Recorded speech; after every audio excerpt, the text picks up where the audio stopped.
Assalamualaikum warahmatullahi wabarakatuh.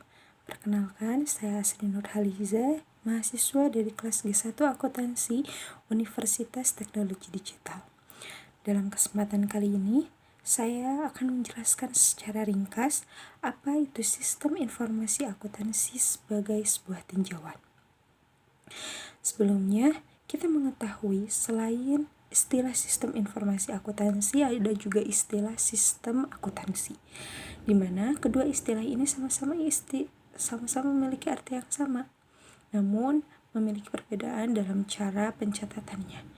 Jika sistem akuntansi itu pencatatannya dilakukan secara manual, sedangkan sistem informasi akuntansi itu menggunakan software atau perangkat khusus yang telah dirancang sebelumnya untuk membantu menyampaikan informasi keuangan kepada pihak-pihak terkait.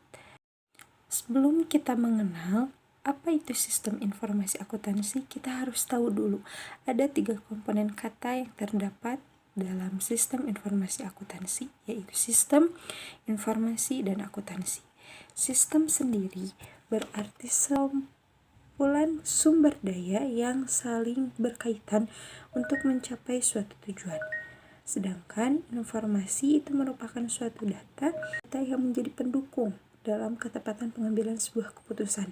Sedangkan akuntansi itu adalah sistem informasi untuk mengidentifikasi, mengumpulkan, proses, dan mengkomunikasikan informasi ekonomi mengenai suatu entitas ke berbagai kelompok orang yang membutuhkan.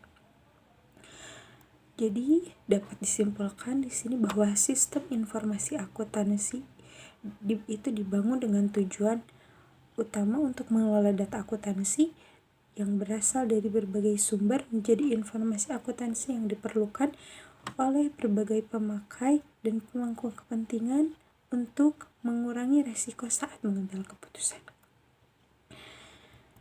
Di sini dapat dilihat dalam sebuah diagram sistem akuntansi.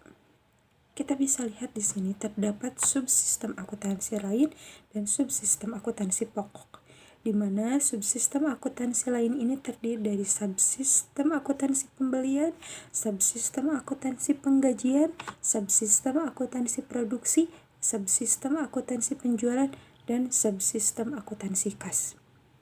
Di mana subsistem ini merupakan dokumen yang nantinya akan menjadi dokumen sumber atau data akuntansi, sehingga diperolehlah subsistem akuntansi pokok, yang mana subsistem ini terdiri dari ketika kita sudah mendapatkan dokumen sumber atau data akuntansi, itu kita bisa membuat atau mencatatnya ke dalam sebuah jurnal, lalu mempostingnya ke dalam buku besar, serta dilakukan pengecekan atau controlling melalui buku besar pembantu. Setelah itu diringkas dalam cara lajur, lalu dilaporkan ke dalam laporan keuangan, dan laporan keuangan inilah yang nantinya menjadi informasi akuntansi yang dibutuhkan oleh pihak-pihak terkait dalam mengambil keputusan. Selanjutnya yaitu hubungan prosedur akuntansi dengan sistem operasi perusahaan. Bisa dilihat dari diagram yang telah saya tampilkan bahwa prosedur atau sistem itu berkaitan dengan prosedur atau sistem akuntansi dan prosedur sistem operasi, di mana prosedur sistem akuntansi ini memberikan informasi kepada prosedur sistem operasi, sehingga membuat prosedur sistem operasi ini tergantung kepada prosedur sistem akuntansi. Kedua prosedur atau sistem ini saling berkaitan.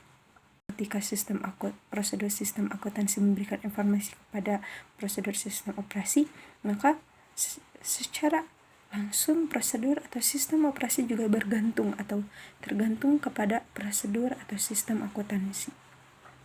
Ini sesuai dengan fungsi sistem informasi akuntansi, di mana sistem informasi akuntansi itu mendukung aktivitas perusahaan seperti produksi, pemasaran, dan lain sebagainya. Serta fungsi dari sistem informasi akuntansi itu sendiri mendukung proses pengendalian keputusan dan membantu pengelola perusahaan dalam memenuhi tanggung jawabnya kepada pihak eksternal. Ini memungkinkan bahwa setiap pengendalian dan pengambilan keputusan itu berdasar kepada sistem informasi akuntansi.